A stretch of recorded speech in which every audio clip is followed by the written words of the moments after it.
Breaking news చూస్తున్నాం. భారత్ పాకిస్తాన్ దేశాల మధ్య ఉద్రిక్తతల నేపథ్యంలో మోదీ ప్రభుత్వం మరో కీలక నిర్ణయం తీసుకుంది. చార్ధామ్ యాత్రను రద్దు చేస్తున్నట్లుగా ఆదేశాలు జారీ చేసింది. అయితే తదుపరి ఉత్తర్వులు వచ్చేంత వరకు చార్ధామ్ యాత్రను నిలిపివేయాలని కేంద్రం ఆదేశించింది.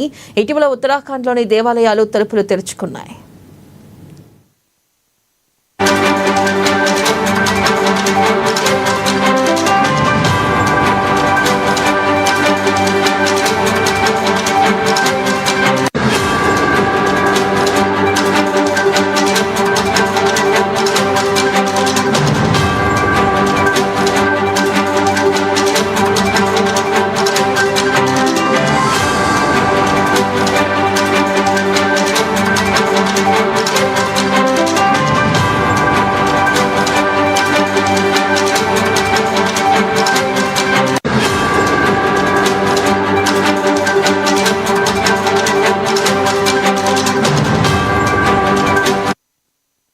అయితే చార్ధామ్ యాత్ర కోసం లక్షలాది మంది భక్తులు భారీగా తరలివస్తూ ఉంటారు. కానీ పాకిస్తాన్ హిందూ దేవాలయాలే టార్గెట్ గా డ్రోన్లతో దాడులు చేస్తున్న నేపథ్యంలో చార్ధామ్ యాత్రను కొంతకాలం నిలిపివేయాలని మోదీ సర్కార్ నిర్ణయించింది.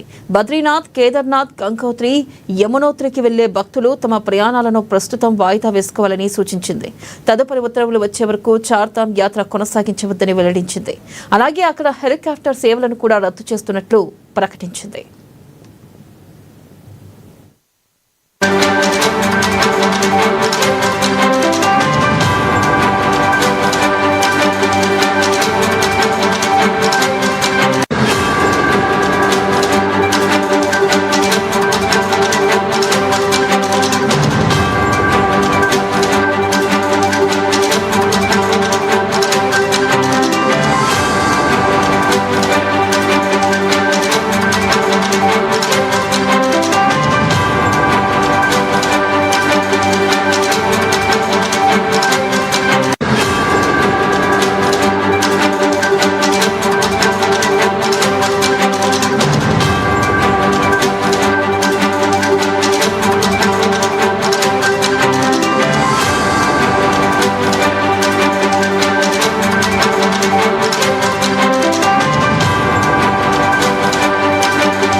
బ్రేకింగ్ న్యూస్ చూస్తున్నాం. భారత్ పాకిస్తాన్ దేశాల మధ్య ఉద్రిక్తతల నేపథ్యంలో మోదీ ప్రభుత్వం మరో కీలక నిర్ణయం తీసుకుంది. చార్ధామ్ యాత్రను రద్దు చేస్తున్నట్లుగా ఆదేశాలు జారీ చేసింది. తదుపరి ఉత్తర్వులు వచ్చేంత వరకు చార్ధామ్ యాత్రను నిలిపివేయాలని కేంద్రం ఆదేశించింది. ఇటీవల ఉత్తరాఖండ్లోని దేవాలయాల తలుపులు తెరుచుకున్నాయి. అయితే చార్ధామ్ యాత్ర కోసం లక్షలాది మంది భక్తులు భారీగా తరలివస్తూ ఉంటారు.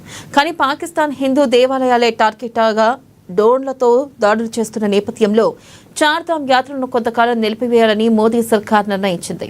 బద్రీనాథ్, కేదార్నాథ్, గంగోత్రి, యమునోత్రికి వెళ్లే భక్తులు తమ ప్రయాణాలను ప్రస్తుతం వాయిదా వేసుకోవాలని సూచించింది. తదుపరి ఉత్తర్వులు వచ్చే వరకు చార్ధామ్ యాత్ర కొనసాగించవద్దని వెల్లడించింది. అలాగే అక్కడ హెలికాప్టర్ సేవలను కూడా రద్దు చేస్తున్నట్లు ప్రకటించింది.